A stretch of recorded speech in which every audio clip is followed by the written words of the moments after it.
last weekend I was at a steam rally at Hunting, which is in North Yorkshire. I took the wife down in the camper. We had 3 nights. It was really nice. The weather was fantastic, red hot. Unfortunately, I didn't have any of my little steam engines entered, but I still had a good weekend. A lot of yours come to see us and say hello. It was really nice to meet you. Earlier in the week I put a video up, like a review video on a milling machine vise from an import company called Vivo. If you have a look on Vivo's website and there's anything you'd like me to review which is obviously related to what I do, send us an email, because I think Vivo are keen to get me to do more reviews.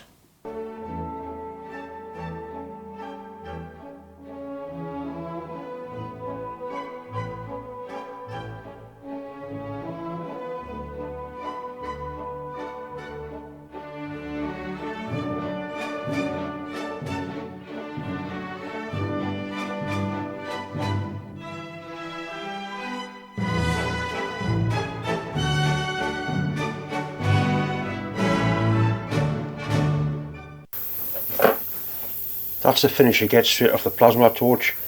The plasma is pretty good for sort of half a mil plus or minus tolerance. These need to be the correct size, so I've cut them slightly larger and I'm just going to skim them in the lathe. But if that was like something to be welded in, it would be perfectly acceptable the way it is. And that is the finish you get out of plasma. Aluminium. I'll just sort of jiggle this about in a choke.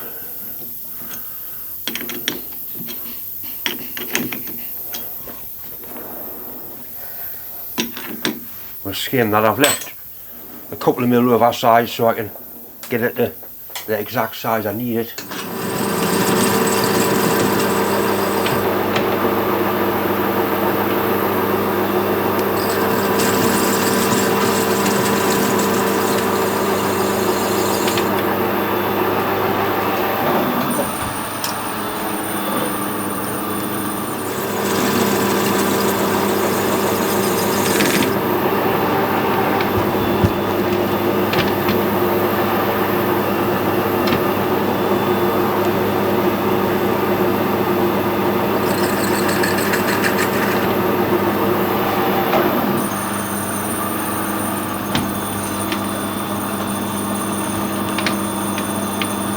Can't quite get that in there, the slobbery bastard.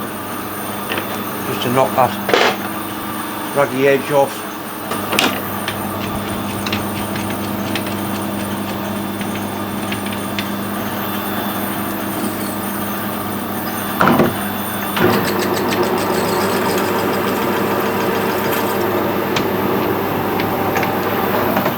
Like that.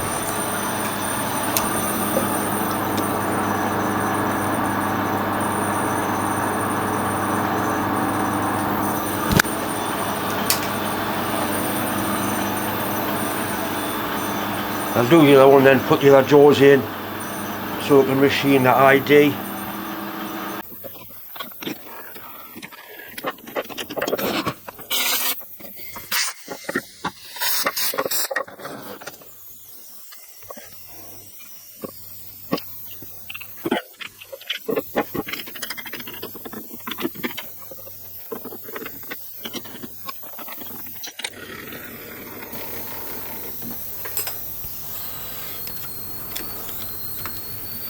Don't think it'll go in the outside ones.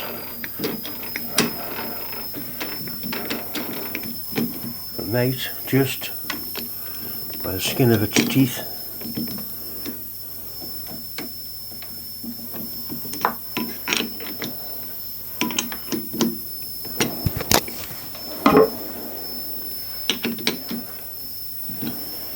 Right, so we need to carefully machine the inside out, which I think is 75. I'll have to check the drawer. 75 is the ID, and you can see I've made a mess of it. I added 4 mil on instead of taking 4 mil off when I plasma cut them. So I let them make some more bastard things. I might as well throw these up when I'm on and then not thinking that, John. Not thinking, son. And I've done worse, a lot worse. I've machined 2 more rings, a little bit of dross just scrapes off. So now we're going to machine the inside first, then grip the outside. Sorry, we're going to machine the inside first, then grip the inside to machine the outside. And hopefully we'll get them right this time.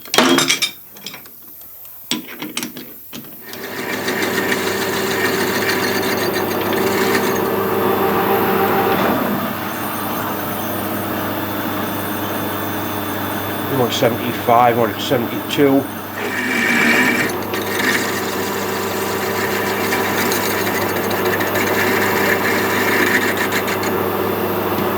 I'm just going to use a screw cutting tool to put a little chamfer on the inside and outside edges, like that.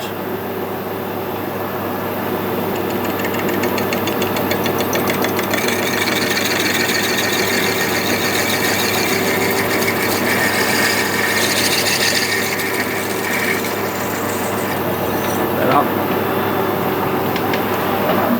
Right, now we can grip on the inside and machine the outside to size.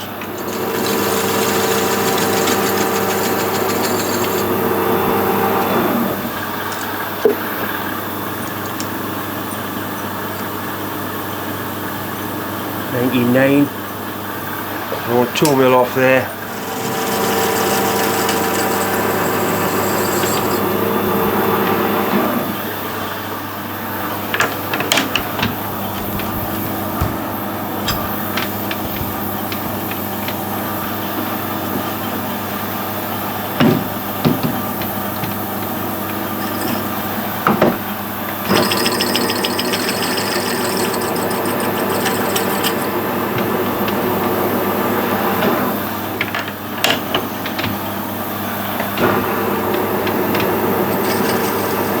Right, we've got there in the end.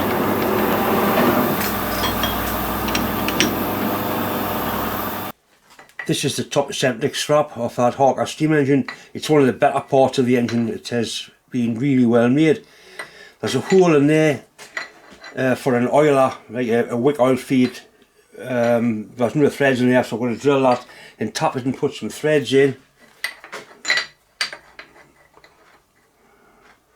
Just fits in the vise quite nicely. The thread I'm going to use is 8th BSP, which is a proper pipe thread, nice imperial pipe thread, and I've got taps and I've got dies. So the first thing to do is pick up our drill centre. I think it's 9mm is the drill size for 8th BSP. We'll check and then we'll get a hole put in there. You'll use that dowel to pick a centre up quite nicely.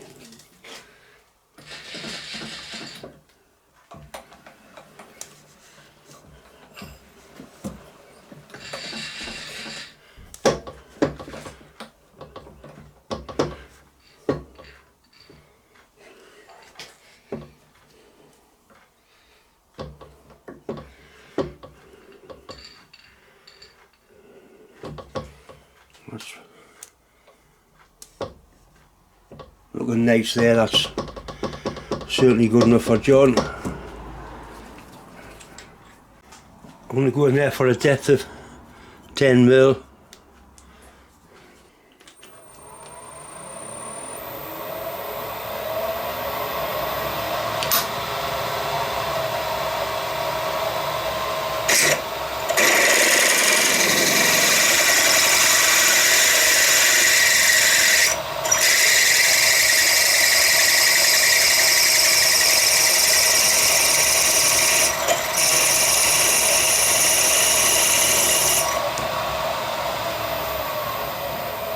You can see by the way that drill that that's actually cast iron. So it's been a cast now, I would imagine.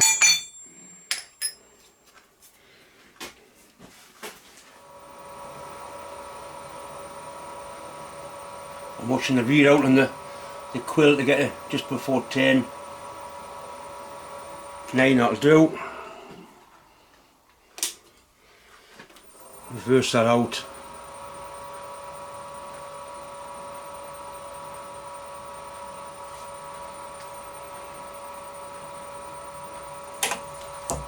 Some nice threads in there. I've also got the water boiler feed pump to do exactly the same.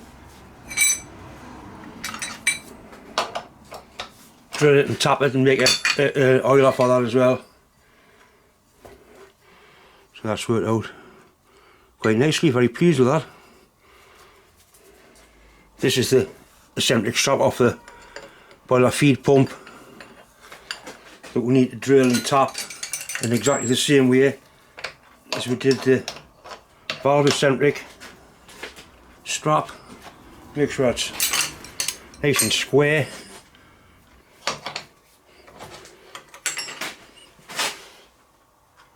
That looks good, looks very good.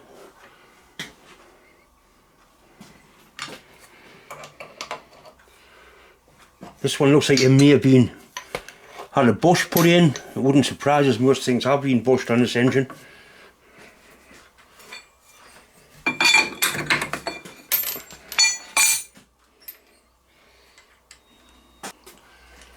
That'll do splendidly to line it up with.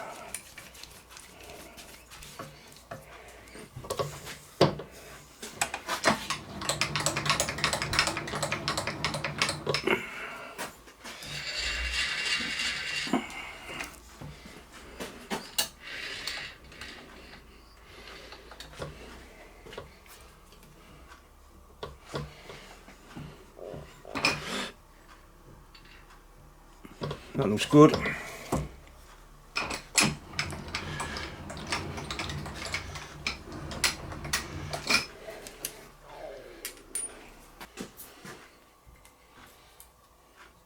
That goes all the way through. I don't want to go all the way through. I would think 8mm will be enough. It's just all it's got to have a little brass fitting screw in. It's nothing. I'm going to drill this using the knee of the milling machine because brass has a tendency to grab and snatch, which is something that was going to happen. So I touch the drill off, lock the quill, and if I zero the Z-axis, we should be able to drill that quite painlessly.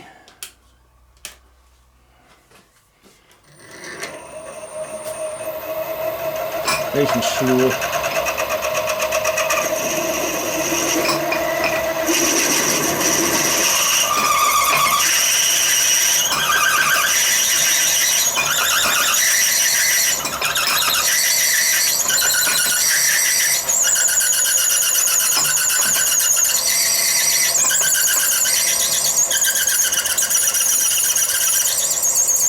Right, that's it there, that's enough.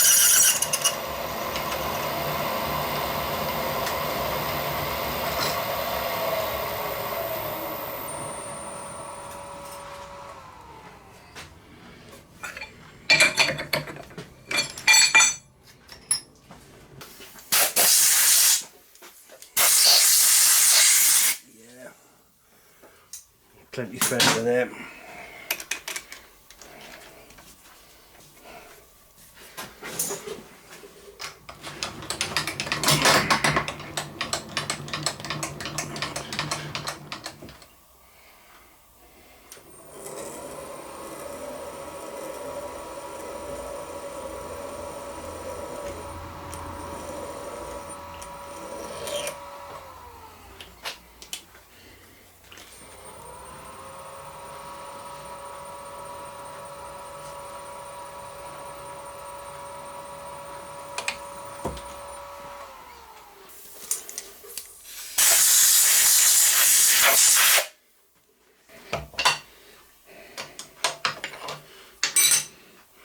Right, that's nice sharp thread. I'm going to assemble. I'm going to assemble the pump eccentric onto here now. At least the pump eccentric strap. A bit of lubricating oil. It's a really good fit, this.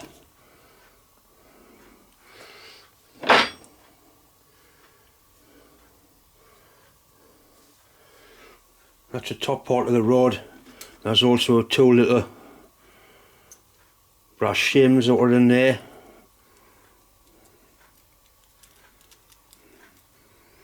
This is all kind of dowled together. It's really very nicely made indeed.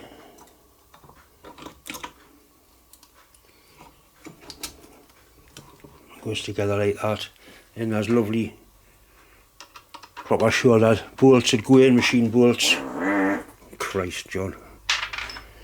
And there's a thick nut and a thin nut.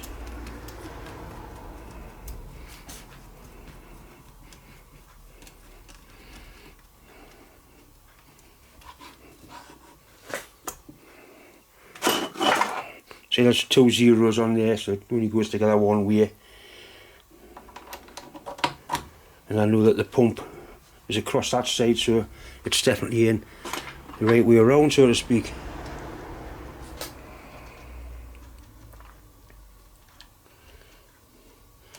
These are all BSF threads, 3/8 BSF.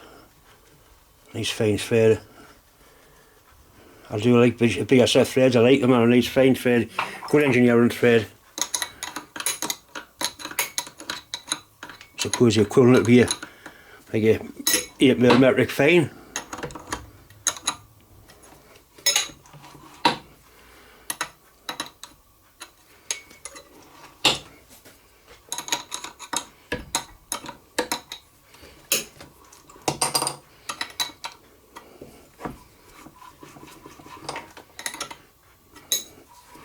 That's nice. If anything, it's a little bit tight, but I'm sure it'll soon run in. And put the check nuts up against them just to make sure it won't come undone. When I put these together, I always put them together like they're going to be together forever. I don't sort of half put things together, just in case you don't go back and redo it. At least if it's on, it's tight. I do exactly the same if I'm working on a car. If you put something on, you don't leave it half tight. Either you tighten it or you don't tighten it. I redo with another quarter spanner instead of using this poxy little thing. Right, that's better. We found another quarter spanner.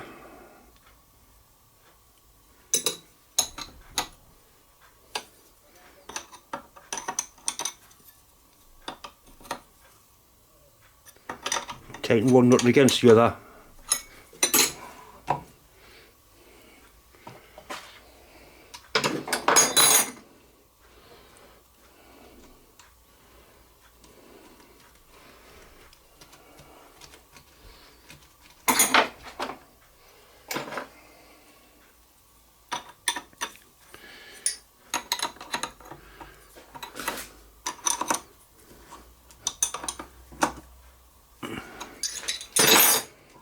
Right, so that's pretty good. If anything, it's tight, but like I say, it'll soon slacken off when it's been run for a while, and that's where the wick oil is going to go to lubricate in there. Right, next we've got the eccentric sheath. This part, this is one of my favourite parts of the engine. That's been turned out to the solid, onto that square there. You can see where they've had a centre in the end. So it's been quite a big bit of material machined down. Lovely shape, nice taper, and that goes onto there. Like that. A really good fit.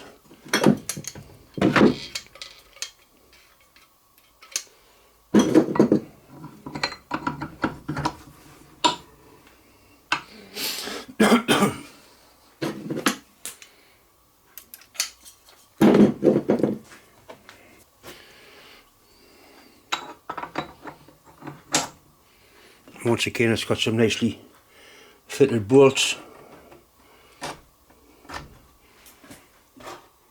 with a nice big thick nut, and then a little thin nut to act as a lock nut.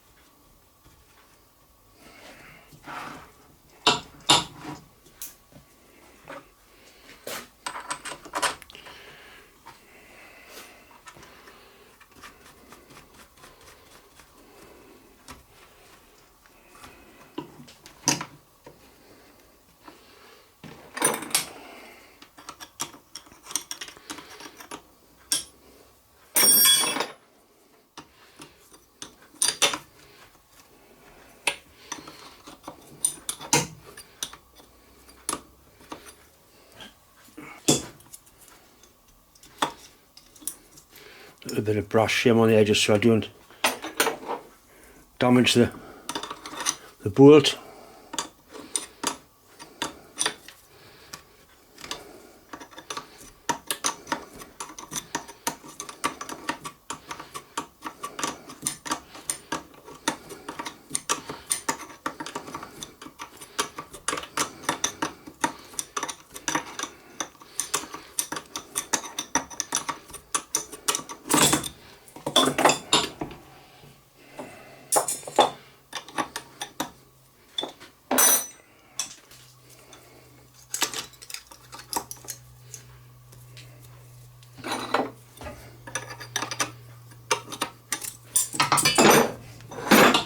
Once again, it's tight, but not too tight that it won't run in quite nicely.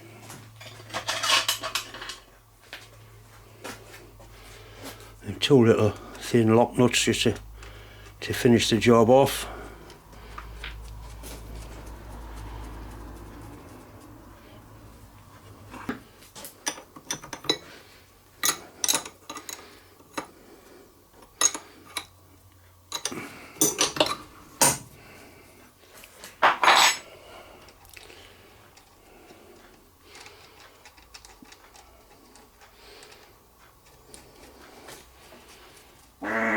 Oh, that'll finish the job off.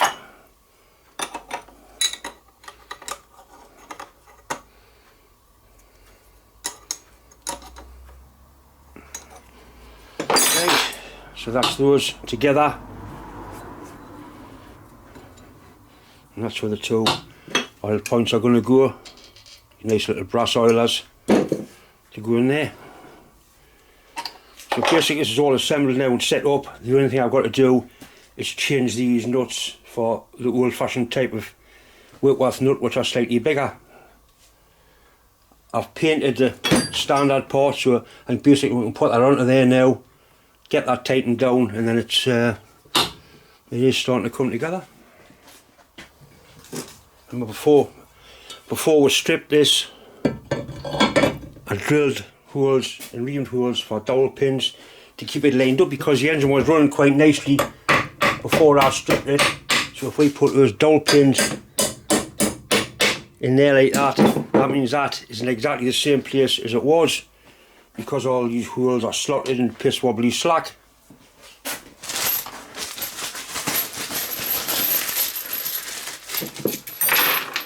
I've got some nice big thick faith washers to go on there. I'm also going to put the original sized nuts on when I eventually find some or make some, but for the minute we'll just put ordinary modern day, so to speak, Whitworth nuts on. All of these threads into this casting have been drilled off and repaired, and I've never had these fully tightened, so I don't know what they're going to be like. I'm hoping they're not going to pull out or something stupid like that, but you can never tell, can you? You've got to be prepared for every eventuality, I suppose.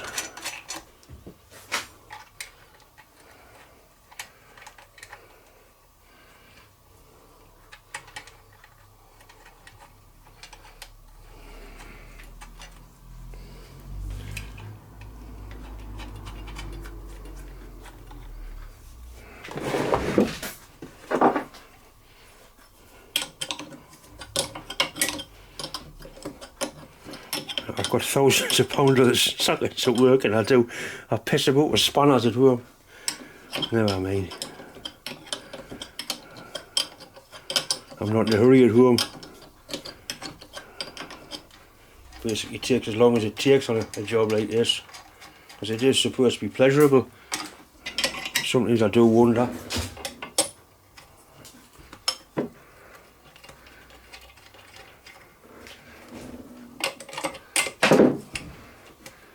You'll probably get touched up with some green paint when it's all finally assembled, I'm not quite sure.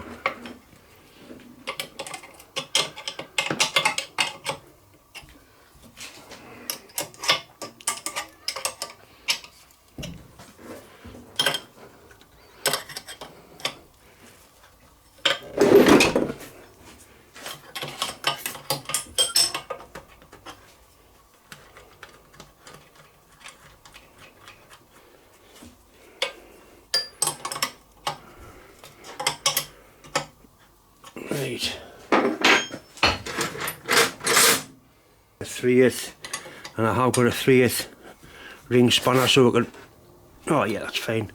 They're tightening up really nice. Yep.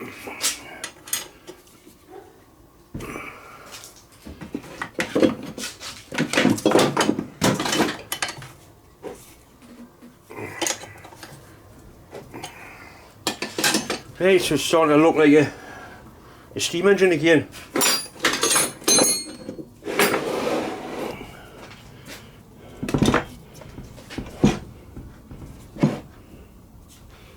I think the next bit will be to probably put the cylinder on, and I can put all the valve gear and valve rods on and crossheads. There's plenty to do, plenty to clean up still, but it's certainly starting to take shape. That's the bottom end more or less done now, other than, like I say, replace some of those nuts. Oil's running away in there quite merrily. That is, it's tight, but it's not too tight, and that's just nice. That's lovely. That somebody spent a lot of time filing and sanding that to get it to look like that. Once again, it's just time to say thanks for watching, thanks for subscribing. If you haven't subscribed, please do, it is important. Anyway, thanks for watching.